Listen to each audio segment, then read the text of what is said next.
కోసం హైదరాబాద్ కోలుకో రప్పించారంట అన్న. ఈయన ఇప్పుడిప్పుడే కోలుకొని చెప్తున్నాడు. నేను పంపిస్తా పెద్దయ్య, పంపిస్తా. నీ అడ్రస్ చేసుకొని పంపిస్తాంలే, ఏడవకే. ఇదే కదా నీ కథ ముగింపులే. మీ ఆధ్వర్యంలో సెలబ్రిటీతో పునర్జన్మ కార్యక్రమానికి ఈయనకు మీరు గుండు కొట్టియబోతున్నారు, వారికి స్నానం చేపియబోతున్నారు.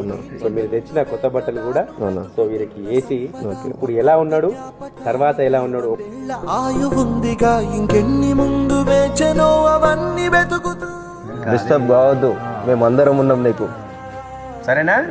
మనుష్యులందు నీ కథ మహర్షిలాగా సాగదా, మనుష్యులందు నీ కథ